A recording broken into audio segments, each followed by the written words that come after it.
Welcome to the Business Like a Mother show, where we share real strategy, radical honesty, and the conversations no one else is having. For moms building businesses on their own terms while burning down the patriarchy, one business at a time. Let's jump in. Today's guest is the queen of open-worthy emails and an absolute wizard with words. Joanne Homestead is an expert email copywriter, copy coach, and obsessed storyteller with over 15 years of experience helping soulful entrepreneurs write emails people actually want to open.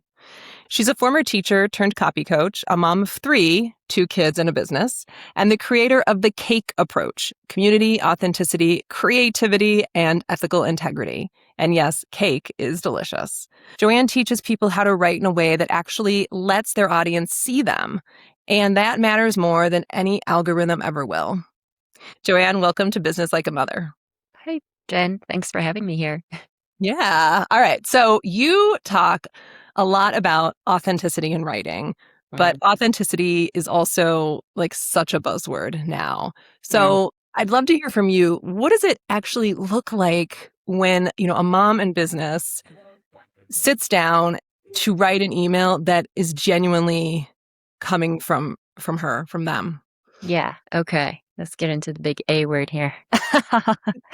Authenticity. Yes, it is a very big buzzword right now. So I'm going to start it with a story, if I Perfect. may. Does that sound good? Yeah. Okay. So back when I was in my late teens, early 20s, I realized something. When I was talking to someone, I would start to take on their mannerisms with their voice and their tone. And after I graduated from college, I went halfway around the world to Shanghai to go teach at an international school. And so there were a lot of teachers from all different places. And I do remember one time I was talking to a teacher who was from Texas, who had a beautiful lilting Texan accent. And I realized when I was talking, I started to take on her Texan accent. I'm from Jersey, so definitely not a Southern accent there. And so I one was very, when I realized that, I was so embarrassed. I'm like, whoa, what's happening to me? Why am I? And I would take on their laugh. I'd start laughing like them. It's just to be mirroring them. And I realized it's because I was taking on everyone else's voice because I wasn't quite sure what my voice was. I grew up very shy and did not talk really at all in school. Like, if you heard me talk 1 or 2 words, that was amazing. And Hmm. so I feel the same way as moms and women entrepreneurs when it comes to writing. When you go to write and you haven't quite figured out your authentic writing voice, basically what's happening is like what was happening to me in my, early 20s was you start taking on the voices of everyone else that you see online. And as you know, there's a lot of noise. There's a lot going on with you get your emails, you're looking on social media, everywhere, all the places.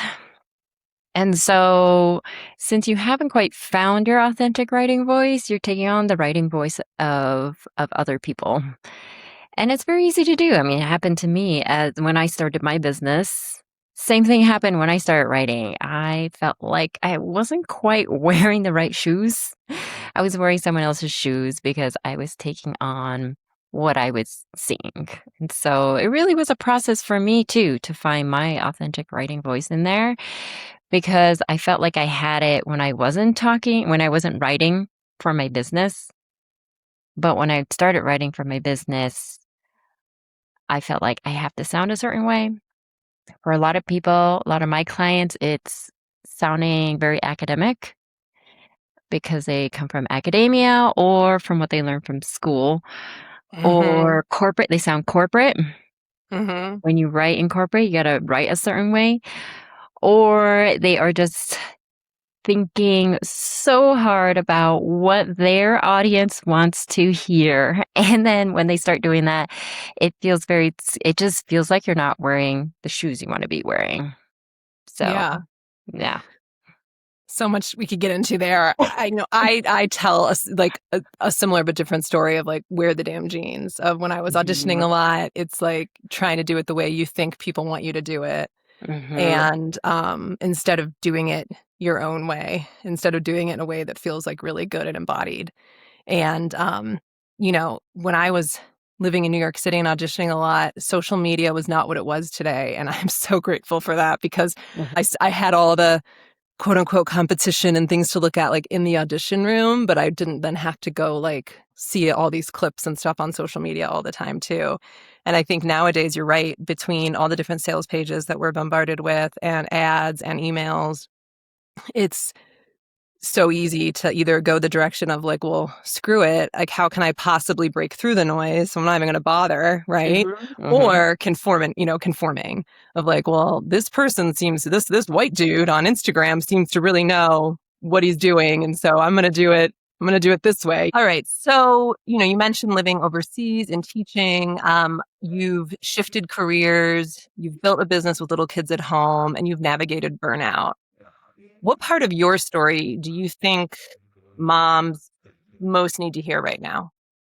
Oh, that is a great question. Mm. I would say of all the things, I think it goes back to kind of what we were saying before about comparison Mm, and comparing. Um, Speaking about hearing everyone's voices and taking those on, but also the comparing of where your business is at compared to other entrepreneurs and business owners out there who don't have little children in their house. Or they have kids, but they're older.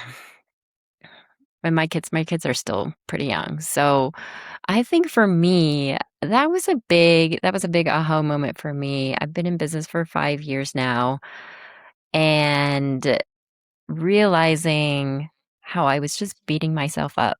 And that is what caused the burnout is because I'm not doing enough. How come I'm not at this level? Why am I seeing all of these stories out there of business owners who are they're just seem so much more successful than where I felt like I should have been at. What was the level I was picking? But then thinking about, oh, they don't they don't have kids. They just have different mental space, energy space. Like in my second year of business, I had my second son. So it was like having two newborns at the same time. My business is new and I also had a newborn. And so feeling like, oh, I need to keep up. Like I gotta keep up.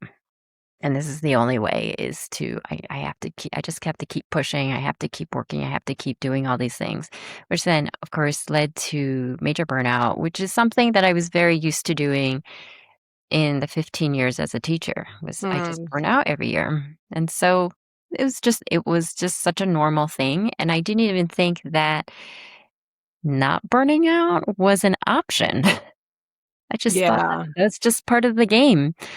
And so I think, I mean, I kind of meandered a bit here, but I think really it's from like not comparing as moms, not comparing ourselves in business to others who, you don't know their background, you don't know what's going on in their lives. And I think Yeah. that was a big piece of connected to the burnout for me as well.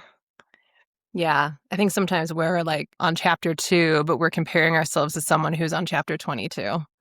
And it's not going to be the same. It's going to be different for everybody and Yeah. different seasons. I remember a friend said to me once when I was a couple years ago, so my kids were younger, and she was like, you're just in a different season, and I was in it too, and now I'm out of it, but like I'm in a different season, and we're just in different seasons, and having some compassion and just trusting your own personality. Some people like to go hard all the time and are Mhm. very goal oriented and that's okay, and other people we know that that will cause massive burnout. And so we have to balance ambition with capacity, which I think could be very hard for, moms and women to do who have things that they want to create, and we want it to happen now. So Let's just get the magic wand out. Hey, Renegade, taking a quick pause from this episode because your business just texted. It wants a mom friend. Not another 7 a.m. networking event full of dudes in polos. Not another piece of advice from someone who's never made 3 snacks before 9 a.m. or worked from a laptop in the hallway because their kid needed them nearby to sleep. The kind of friend who gets the late night laptop sessions, or the kid who got sick the day of the client meeting. The juggle that nobody prepared you for, and the mental load that would flatten most people. The ones who give you permission to say the thing, charge the rate, and show up as the most unapologetic version of yourself. That's Renegade Motherhood, the membership community for moms in business who are done building alone. We offer real referrals, real coaching, and real friendships with women who are burning down the status quo, one business at a time. And I have a special offer for podcast listeners. Use the code LikeAMother to save $50 on your first month or annual membership. You can learn more in the show notes. Now, back to the episode. All right, so let's talk about cake. So you have this cake approach where it's community, authenticity, creativity with the K, having some fun there, and ethical integrity. So tell us a little bit how a listener, can use it to write emails that feel good, but also convert, because that's the other side of the coin, right? Like, yes, we want to write emails that feel really good, but we also want people to take, some sort of action, whether that's buying from us, whether that's signing up for something, whatever that is, whether that's taking the next step in a funnel or an email sequence. You can write the best, most lovely, heartfelt, aligned email, but if people aren't clicking or people aren't buying, then there's something we need to address there. So let's talk cake. Yeah, let's talk cake. Oh, I love cake. To eat. Yes.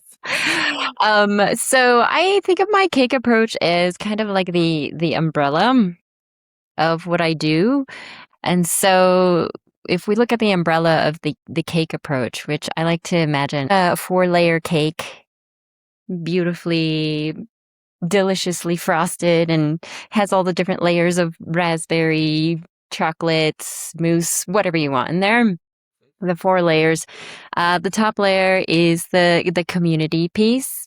I really believe in community learning and really being able to integrate and process things together. And we can't do it on our own by ourselves. I agree with that. In the vacuum. It's you're going to get much better results if you're in community, and that's getting the support that you need.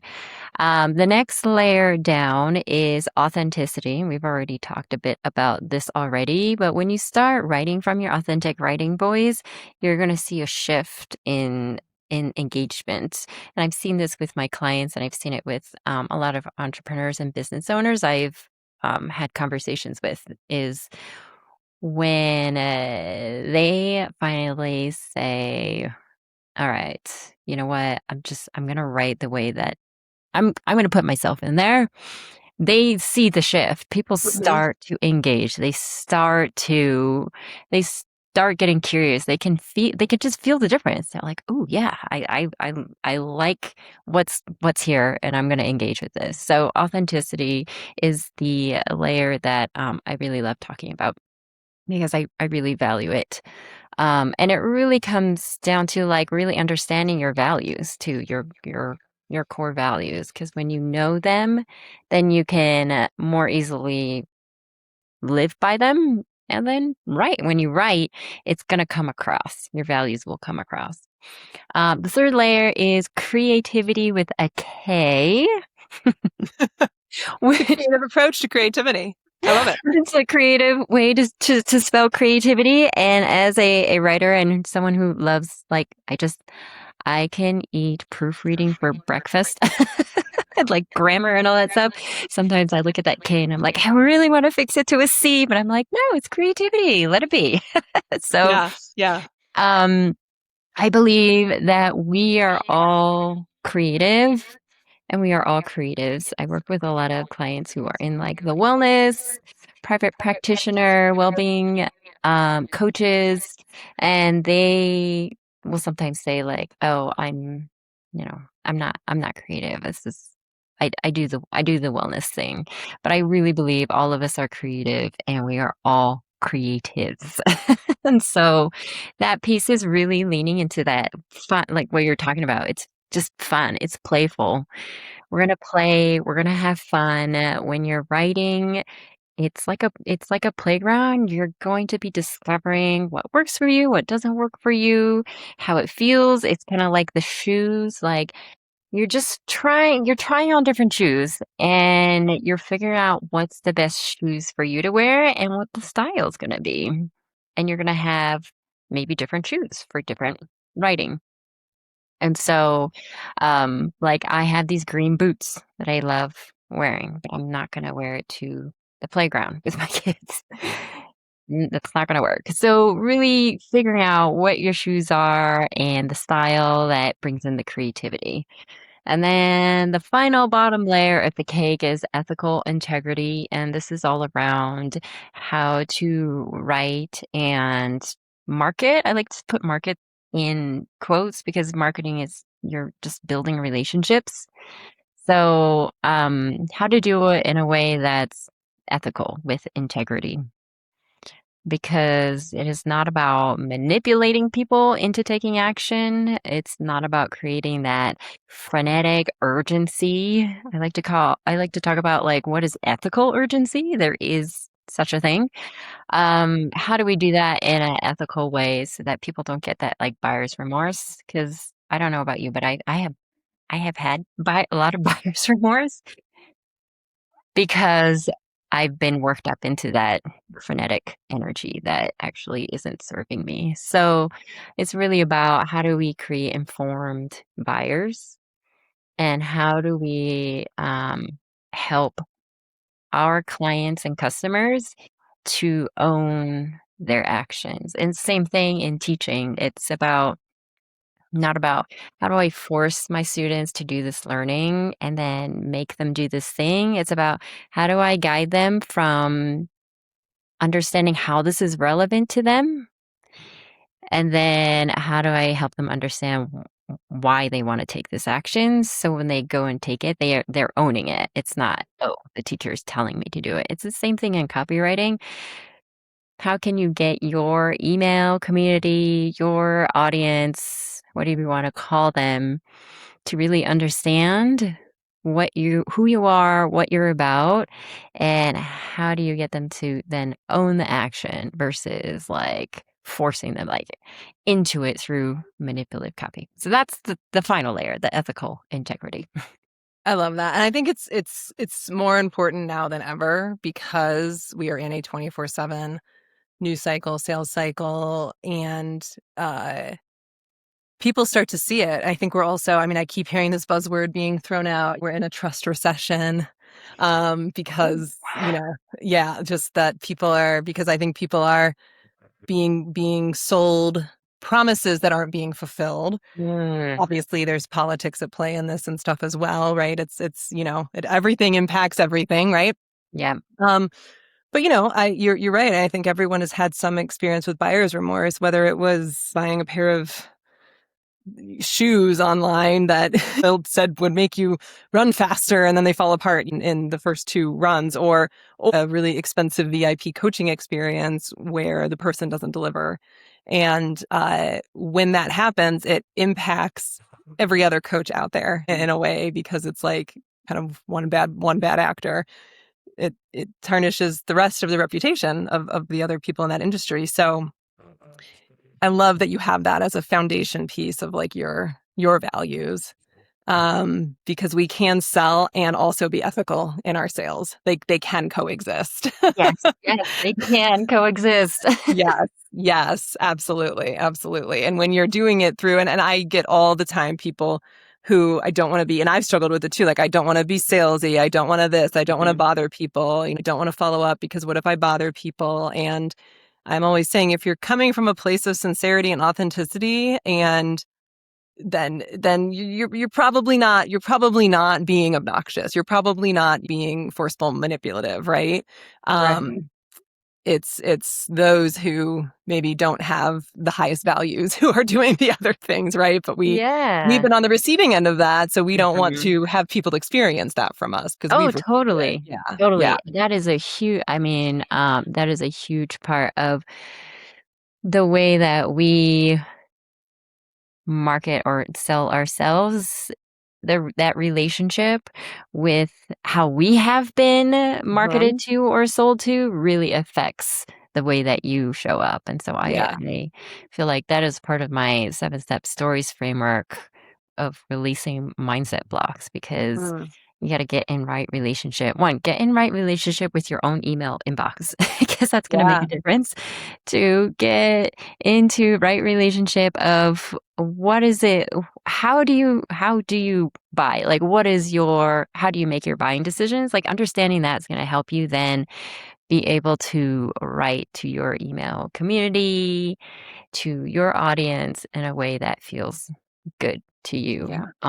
And also I highly believe in like consent based marketing, and Mm, so if you are writing and these people, all these beautiful people in your email community have consented to be there. They want to be there. yeah. So I think the one of the number one things that comes up is, oh, I don't want to bother people in their inbox. Mhm, Well, mhm. they signed up. Yeah, They want you in their yeah. inbox. And also they can not open it or they can Yeah. delete it. I mean, there's so Yeah. many emails that I don't open, or I open and I read and I don't always respond, even though sometimes I'm like, oh, that was a great email. And or sometimes I don't buy for months or years. And then I get the reminder that I need. Mhm. And then Yeah. there are some that I do eventually unsubscribe because either my life changed, I moved, sometimes it's a hyper local coffee shop or something. And I'm like, I don't live there anymore, so I don't need to get this information. But uh, I mean, I don't have a huge list. I have a good list. I'm really proud of the list I have. I have a good open rate, um, and click rate, and I have a low unsubscribe rate. And I remember though, in the big kind of early on when I started emailing my list more, I would like look at every person that unsubscribed and be like, oh, I wonder why. And then I was like, I'm gonna look at yeah, if I get a ton of unsubscribes on something, I'm obviously gonna get into it and be like, what was it? Yeah. The Yeah. occasional one or two. Sometimes it's because they opted in twice, with Right. different Yeah. emails. And so it's like we tell ourselves this story, right? Mhm. Like the stories we tell to others are important, but also what are the stories we're telling ourselves? And we tell ourselves this story of, oh, they just don't like me or they never want to do business. It's like it's Yeah. usually really not a big deal. It's Yeah, usually yeah, really like, not what did I that say? big What a did I deal. say? What did I say for them to unsubscribe? Did I offend them? Did I like, what was it? Did I yeah. Yeah. I found for myself at the beginning of this year, I cleaned out my email inbox and, unsubscribed from a bunch of email lists that one I subscribe to because I also do market research that way, but Yeah. also too because I wanna hear yeah, I'm genuinely interested in what they, have to offer, and I unsubscribed from a bunch, and I just felt so light, I felt so good, I felt like, Yeah. "Oh, this feels so good." So every time someone unsubscribes from your email list, just think about how, like, they just they just needed to unsubscribe, and now they feel lighter, like, that isn't Yeah. that a wonderful feeling for I them? love that. I love that. And some of these email lists too, like you're paying for every single subscriber. So I don't want someone on there who's never going to open my emails. Right, exactly. Like, No, it helps you. yeah, yeah, absolutely. Mhm. Absolutely. All right. So going back to storytelling, Mhm. I think there are so many moms in business out there who feel like life is too messy or too normal or too chaotic or too boring or whatever to tell stories. So where should this listener start? What's one easy place for somebody to start who feels like I have nothing valuable to say? Mm. I say every first, we're all human, so we love connecting through stories. This is a very ancient practice that we have as humans, and that stories are like it's okay to tell a story about tying your shoelace, you know, or something. A lot of times, moms feel like, oh, you know, that's boring. Like, who would want to hear that? But that's like my favorite kind of stories is what I call the everyday stories. And the everyday stories I think are the best because people can relate to them. So like everyday stories are the ones where you're going to the coffee shop and something happens there. I don't know. They pronounce your name wrong or they spell your name Right. funny on the cup. Right. That could become a story that you can tell. Or, you know, my example is always like trying to get that bed sheet to Mm, fit back on the mattress. Like, I don't know what okay. happens in the Hmm. washing process, but it shrinks every time. But Every trying to time. trying to get that on, that's an everyday story. Like, these are just stories that happen every day. And why those are fun, again, is because it's so relatable. Like, people can say, "Oh my gosh, I totally understand that," like, the bed sheet frustration or the coffee thing, you know? And that's just like you're building a bridge with your stories. You're basically building a bridge from you to who you're talking to so they can start relating like, "Oh, yeah, I totally understand." Or, you know, talking about walking your dog. Like, pets are always a great Yeah. story. For kids, like, for moms for some moms, like, they don't want to talk about their kids in their writing, in their stories, which is totally fine. Um, for me, in my writing, I mention them just because there's just so much good material. Oh, yeah. Yeah. That is actually how, my sticky cat topics came to be was from my older son. But we'll Yeah. we So tell us Oh, about yeah. that because that was the Okay. next thing that I Alright. wanted to talk about. So you have this sticky cat that became a whole metaphor for, writing. Yeah. So sticky cat topics are basically, the topics that when you write your emails, people get to they just you get known for them. Hmm. And your sticky cat topics are just basically another way to what I call is like you're infusing your personality into your copy. And I think that's so important now, especially with the use of AI and ChatGPT, all those Hmm. things, which I'm not against it, but there's a way to There's a way use to it. use it and a way to Yeah, abuse right. it. Yeah. I There's a feel way to you use about it. We'll that. just put it Yeah. there. Yeah. Um, But people can tell. People can tell if you're using AI just to write. It's I could go off for a while, but we won't go there. But basically, the sticky cat topics are infusing your personality into your copy so that you are like they get to know you through that and they're gonna know like oh you always talk about your corgi or the wear the damn pants or Yeah. the you know your kids whatever that is for me like one of my sticky cat topics is donuts like I since I was a kid Mm. I've loved donuts I I love just love donuts them too. Yeah. and so I sprinkle it into my copy because that's something that I love to do. I like to make analogies with donuts or whatever that is. That's a sticky cat topic. And so if you can pick 3 to 4 sticky cat topics and you write it down, and then when you go to write your email, newsletter, campaign, whatever that is, uh, go back and look and see, oh, did I include one of my sticky cat topics in here? And that's just a way for people to get to know you. And they're going to start asking about, like, oh, did you put, oh, what is that? Turmeric into your food? Because you're always talking about turmeric. Hmm. Or, I like to talk about chai lattes, things like that. So they'll start to ask you about those things. And that's just a part of the engagement. So, Yeah. I Another didn't way I to didn't get even go into going. the whole story of why they're called sticky cat topics. I think it's the thing that the kids bring home that you like throw against the wall and it like sticks, right? Yeah, we got one of those little sticky cats, squishy ones, Uh-huh. in a Halloween bucket. I think this was during COVID because there was no, I don't know if there was trick or treating, so we were doing like little buckets in the neighborhood Mm-hmm. to give to Mm-hmm. each other.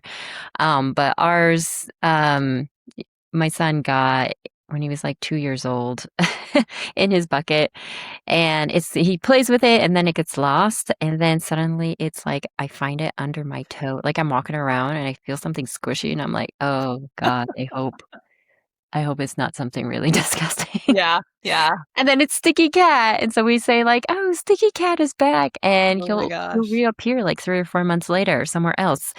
They'll play with it, and then it gets lost, and then it reappears, and that's why I call it Sticky Cat topics because your topics are constantly reappearing. Yeah. Well, and I think we also get in our heads around what if I'm just saying the same stuff all the time? Like, are people, and again, because of this AI and 24/7 content thing, it's like we have to have these TED Talk worthy, Pulitzer Prize worthy, Oscar worthy emails, reels, all the stuff. But Mhm. there's still a lot of power in repetition because I can't tell you how many times people will ask me, like, oh, are you still doing X? And it's something that I have not done in 6 years.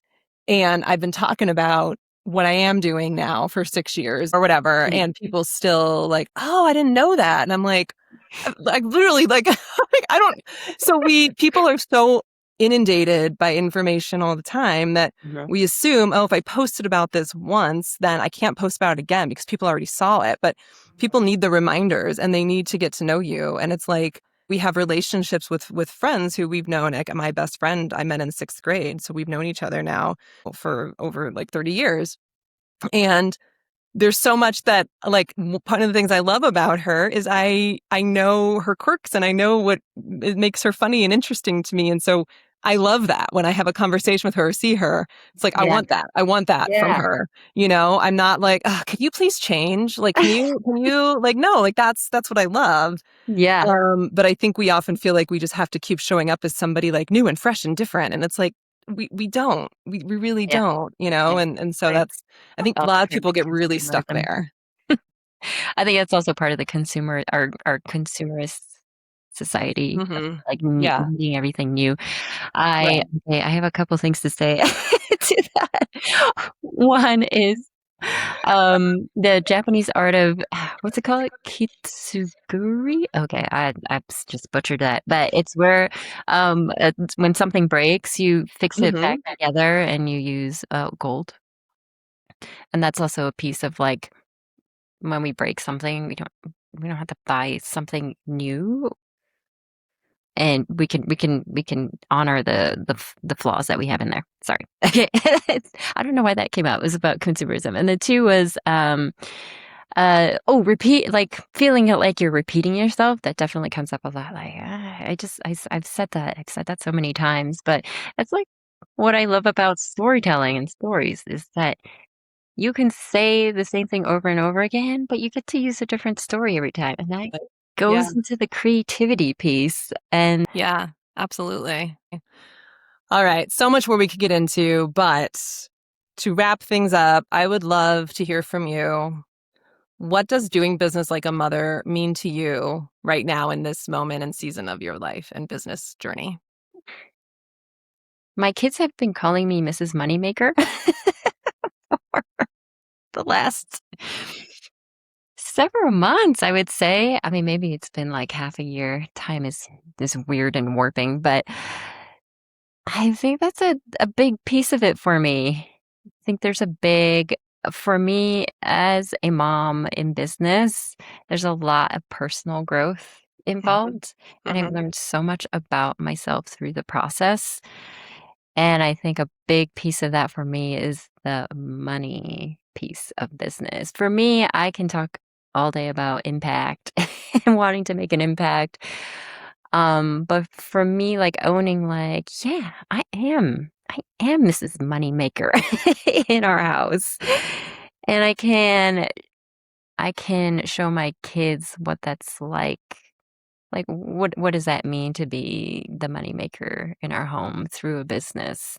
And I know for my 7-year-old right now, like he's gotten into the entrepreneurship of like, oh, how can I make money? And it just kind of started organically. Like I'm not explicitly telling him like, okay, this is the kind of business you can start or anything like Yeah, that.